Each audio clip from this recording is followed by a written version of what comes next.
Hello everybody, I'm Jim White and this is Cricket World TV. With me again is John Pennington.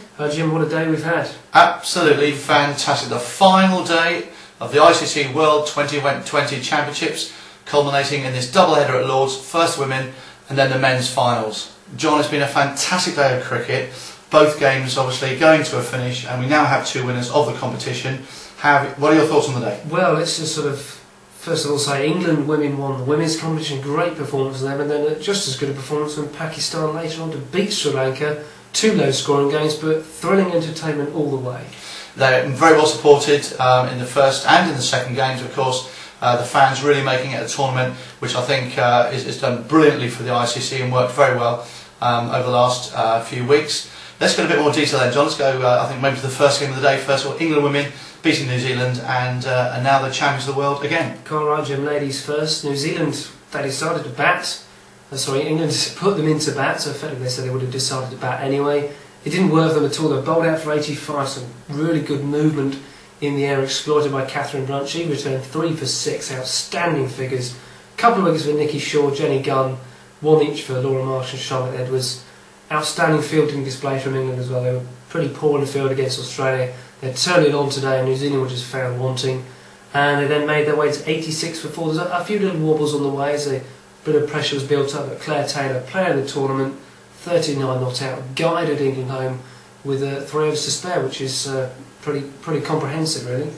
Yeah, now best of teams, and once again they beat New Zealand in a final, and really it was the early bowling, as you just said there, that really took the wind out of the New Zealand sails. That the leading run scorer was out for very little, from there on it really was only England. Yeah, I mean, you could almost say that once Amy Watkins, she made 2, Susie Bates was out for 1. Once they were dismissed because they scored so many New Zealand's runs in the tournament, it was almost game over. Now England have got, as you say, they've got the Ashes, they've got the World Cup, they've got the ICC World 2020.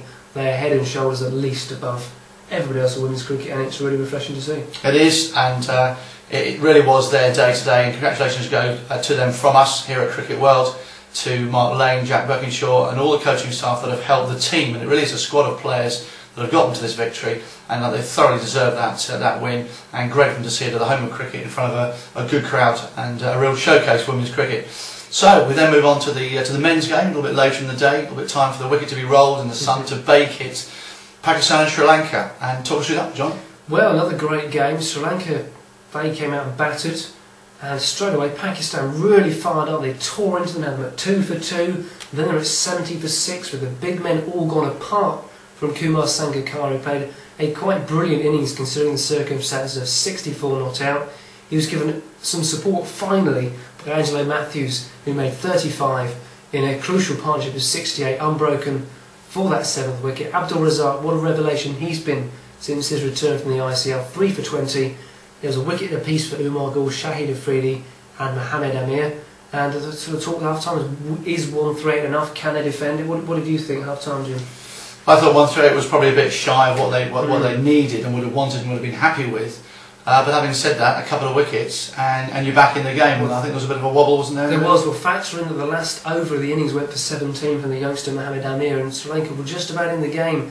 Karan Atmal fell, Shazeb Hassan fell, and all of a sudden Sri Lanka were back in the game. The runs weren't really coming at a flow, they were trickling before Shahid Afridi decided enough was enough. He took on Murali in the 14th over, smashed him into the stand, hit another 4. That got the run rate back towards what it was a little bit more manageable, and he then took on Udan, who came back on late on, thumped him for 21 runs in the over, and they got home with 8 balls to spare. Afridi, 54 not out, he picked the perfect time to come back into form with those match-winning half-centuries against South Africa and Pakistan and Sri Lanka.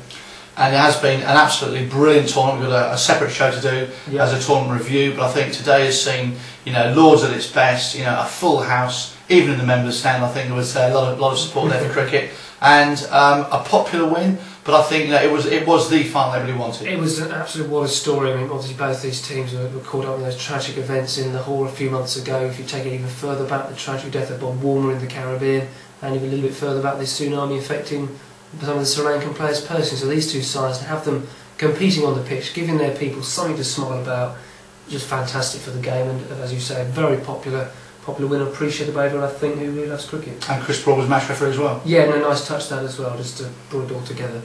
Absolutely brilliant. So there we go. That's the end of the ICC World 2020 for this year.